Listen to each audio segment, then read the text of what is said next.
Jingle bells. Oh my gosh. It's just Thanksgiving. You're already on Christmas? Of course I've been on Christmas. So you guys, I decorated before the holiday because that's a boundary that I like to set for myself. Yes. And I don't care who knows how many Christmas trees I've got in my house. Enough. 8 in the den. 10 total. Not in counting the mini ones you have around the house. Well, that's not, that you can't count those. They're still Christmas trees. So I don't care what anybody says about that. And if you don't like it, bah humbug to you. Oh my goodness. Anyway, this episode we are talking about boundaries. Boundaries. What it means. Yeah. What they look like. And how if you don't have them, they're at no fault to anybody else but yourself. Check it out. Bye. Ew. Perfect. Welcome to the Mizell Show. An inspiration for a new generation. Hi, I'm Alanna Mizell, a loving mother of 2, a devoted wife to Steven, and an entrepreneur helping women realize their dreams and potential. And I'm Steven Mizell, caring father of 2, a devoted husband to Alanna, and a driving force to help young men prepare for life after college football. And if that wasn't enough, we're a biracial couple. She was raised in the North, but I was raised in the South. The only thing normal about our lives, who am I kidding? It's never normal around here. Join us for the Mizell Show. Right now. 1, 2, 1, 2, and here we go. And 1, 2, and Alanna is on her 3rd cup of coffee of the day. No, she's not. Not really. It's my 2nd. Because the other ones didn't count because they weren't good. Tasted So like water. Alanna has discovered that we have a Keurig.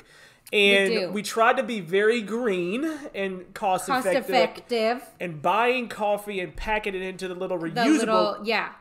It don't work. And like super recyclable, like so killing them, like not killing the environment, killing the. But the key is we did get through almost an entire thing of the ground. So, see, I mean, like we did. What had happened was we then bought K-Cups and learned birthday how party. awful my coffee was. Yeah.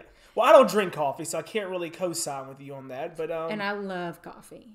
It's not even the caffeine so much, although I am heavily addicted to caffeine, which we're working on. We are working on that. It's on the list of things that I've realized I need to work on.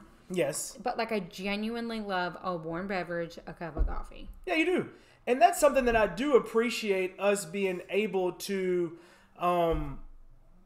talk through with our coffee and beverage. And then also, you know, we're just giving you an update before we start this podcast. Alana's also very British now, so she's been drinking tea with honey and milk. Soup's British. And black tea. Black tea. Breakfast tea, also called. Breakfast tea. So we've learned kind of this whole tea coffee thing. Steven loves to bring me my coffee in the morning. It's his active service for me, and I love it. The kids love it. The kids see him bring my coffee every morning, which also in Britain, once you're married, you can get breakfast in bed, just so we're all like in royal Britain. I'm obviously. But you get breakfast in bed almost every day, don't you? Almost every day. So do they. So do they in Downton. We are definitely not living in Downton. I'm just saying. So this Alana's also recent show she's watching right now is Downton. But what I have learned about coffee and about kind of that whole deal is a lot correlated to a boundary that I need for myself.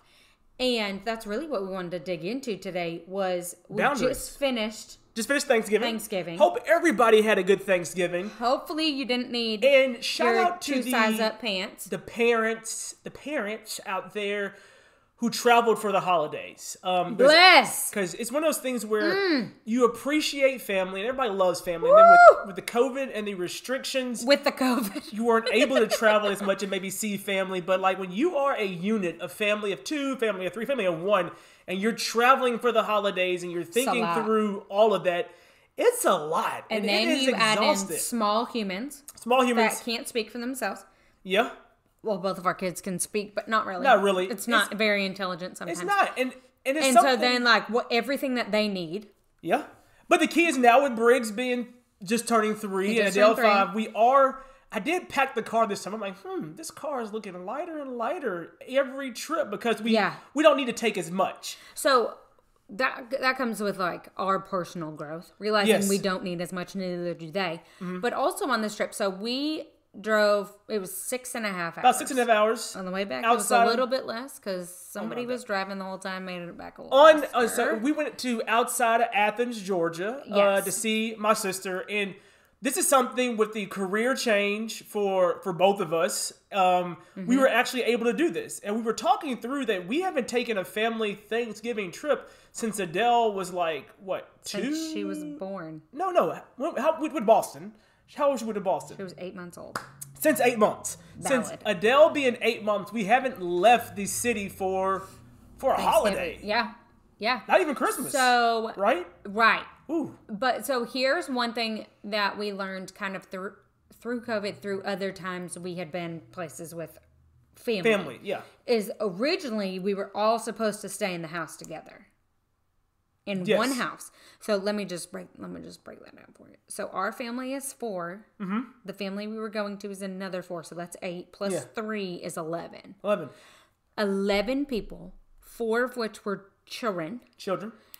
And Steven just said immediately once it became, well, back up. Our kids found out about it before we did.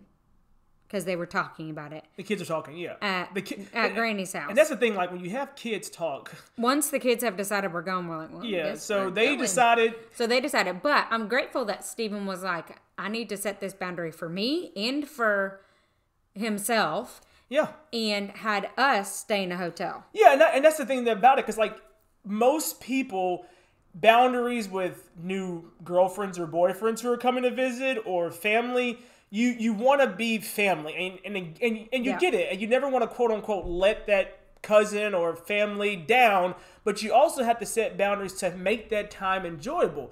And love my sister.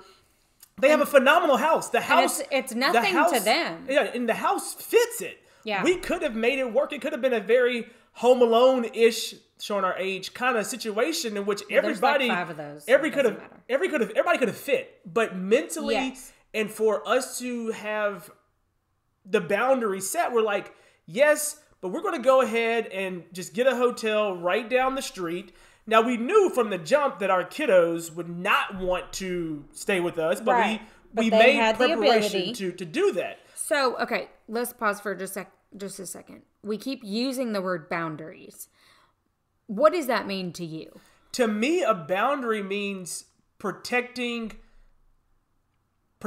my family's best interest, or even just like in different situations, like protecting my best interest, my family's best interest, and letting it be known before a situation can even happen. So you get in front of it and say, hey, I want to control this narrative. I see this is going to be best fitted, best suited for my family. So let me have a conversation instead of being, reactive instead of proactive. Yeah. So here's kind of the thing with boundaries. So the way that it works is, say hypothetically you have a white picket fence around your house. You're your house.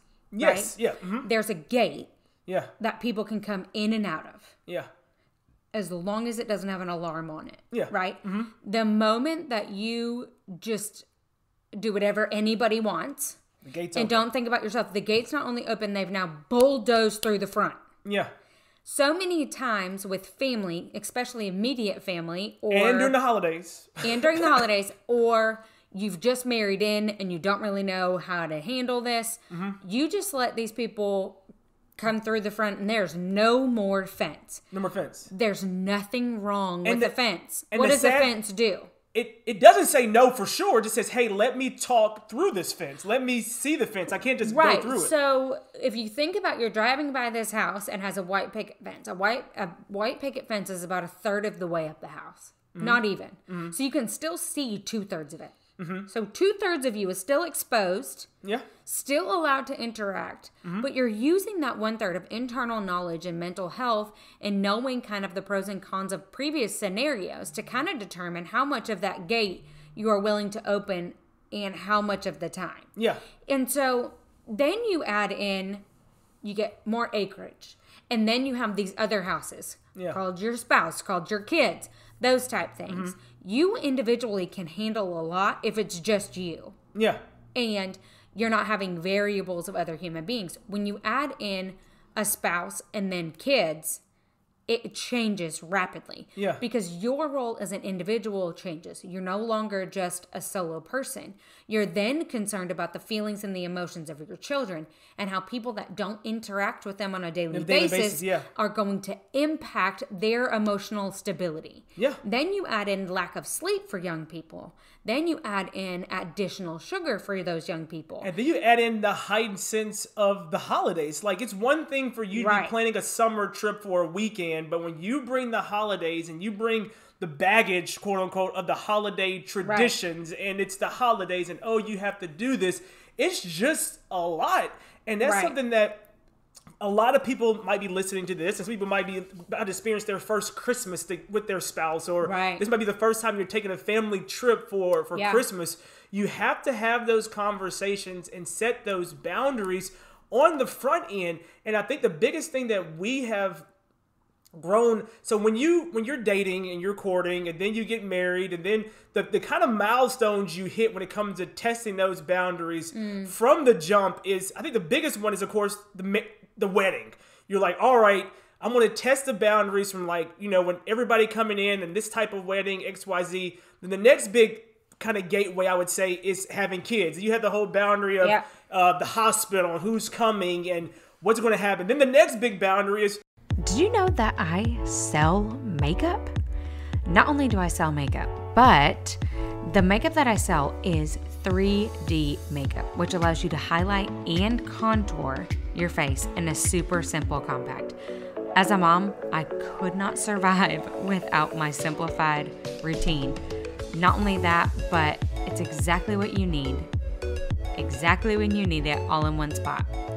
Go ahead and check out Alanna Mizell on Instagram or alannamizell.com to learn more. How are we going to do the holidays with the kid? And it's so... So I think you could even back up ways that I think we could have learned boundaries before almost 9 years of marriage. Yeah. Which is wild to say. But is back when we look at our wedding.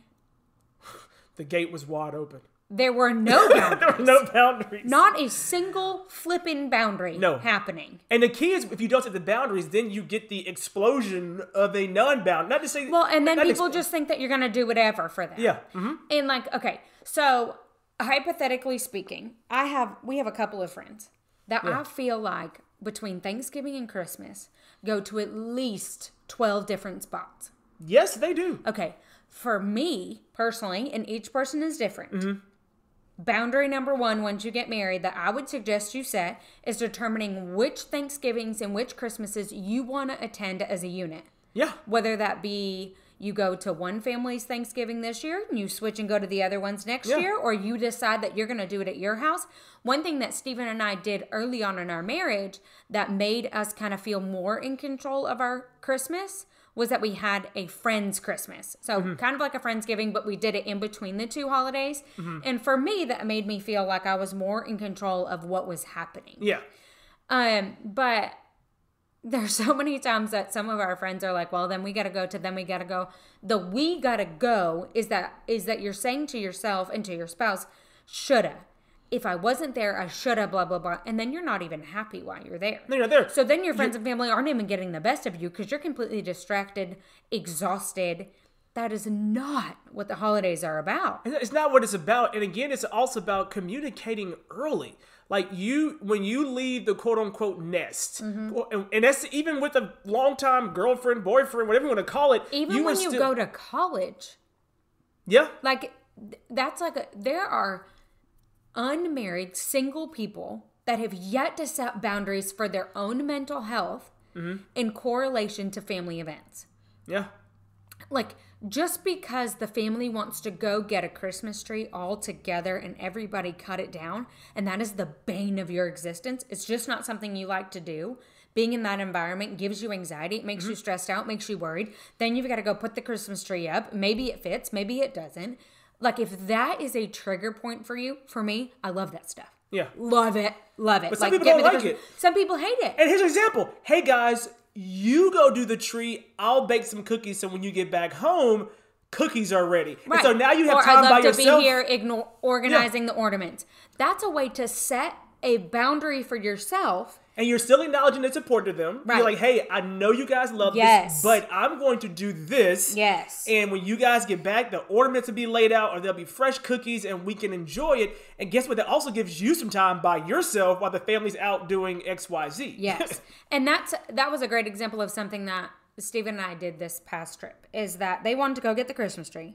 And that's fine. But I have a 3-year-old and a 5-year-old that really needed a nap because we were on day 4. We're on day 4. Of not really sleeping and no napping, and we are a strict nap house up in here, or at least a rest time. Yes. Pretty strict on that, Saturday and Sunday at least. And Steven said, we're going to hang back. We're going to watch a movie with our kids. When you get back, they'll be ready to roll. Yeah. And that's exactly what happened, y'all. And the same thing for Briggs's birthday dinner. We set the time because we knew in the days past that dinner didn't actually happen until 6:30, 7.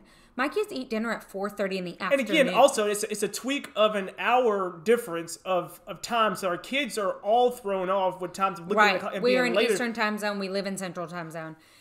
It was just a lot. So we are also, we didn't start implementing and understanding boundaries individually and as a family until very recent. Yeah, very recent. And here's something that I will also tell you. We understand that every family dynamic is different. Yes. But when you get ahead of it and have a conversation, every family's different, but having the conversation with my sister, having the conversation with my parents, it was one of those things where they say, you know what? We respect you. This is your family. Yeah. This is the best for your family. We are so grateful that you guys are here. We understand that.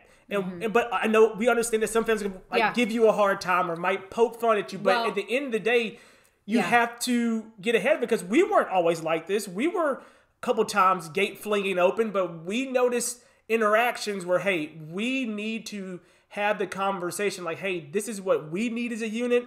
Yeah. And we're going to, get this hotel. We're going to stay back. We're going to set this dinner. We're going to, do this. And yes, we understand that there has to be some flexibility, and we get that. But the big picture is that you have to be willing to communicate and set the boundary. And that's something that Alanna really pressed upon us because she saw it with us. Like, if we're going to be where we want to be as a family, we have to communicate and protect that. And I think we are we're going in that. And I think as individuals, seasons of life require more boundaries with other people. And I am just personally in a season that my boundaries being shaken by different people heavily affect my mental status. Mm-hmm. And I'm still trying to figure out what I like. And I know that sounds weird at the age of 31. How are you still trying to figure that out? Like, I know some things that I like, but for so long, for 31 years really, I've taken the gate completely down and just been a people pleaser and done what people have wanted in correlation to family.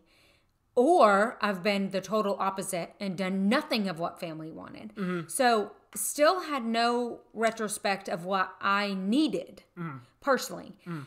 And last week's episode, we kind of talked about how, for me, when I get into a scenario of anxiousness or worry, I tend to retreat, which so many times I need to do the opposite and lean into those that are safe.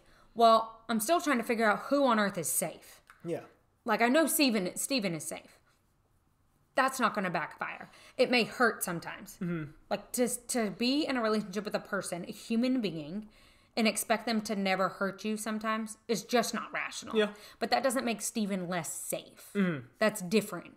But there are friends that you tell them something and then they turn around and tell 12 other people and you're like, I really told you that in safety. Yeah. So I'm still learning who those people are in the midst of trying to figure out what authentically refuels me for nobody else's approval. And that's really what we're talking about from a holiday perspective is, what do you want your holiday to be? Yeah. What do you want your holiday to be, and how are you going to set that boundary? And honestly, this is the time now, guys, to evaluate. Before you know it, Christmas will be here. Yeah. So start thinking about that now in terms of what do you want that narrative to look like, because it's your holiday and you only get this December 25th, 2021 once. Well, and I'll say this. It's okay to also prioritize one of your family members' boundaries over somebody else's. Yeah. So, for example, we have one specific family member that's coming into town for Christmas, and we've spent a lot of our heart on her and intentionally want our kids to interact with her more. Yeah. And they find pure joy when they're around her. And her personal adaptation that she's had since our kids were born, to me, is worth focusing in more authentic passion and correlating their relationship than anybody else's boundary. Yes. Like, I hate to say it, but she gets priority this Christmas. Yeah, she's going to get priority. And the biggest thing, the only drama I see with that person coming in is now they have to share her. And the kids are not going to like it. They're not going to like it. But they're not going to like it. They're going to be happy to see her, but they're going to have to share and set those boundaries with our little ones. And it hasn't always been that way, you guys. No. There's been years that I haven't been healthy enough to even have that boundary. Yeah. There's been years that I've had to cancel personal meetings days after because I had not recovered. Because I hadn't set a boundary. And that is for nobody's fault but my own. Yeah. So it's not because of the person who came into town. Yeah. They have no idea what kind of reflection they're having on you.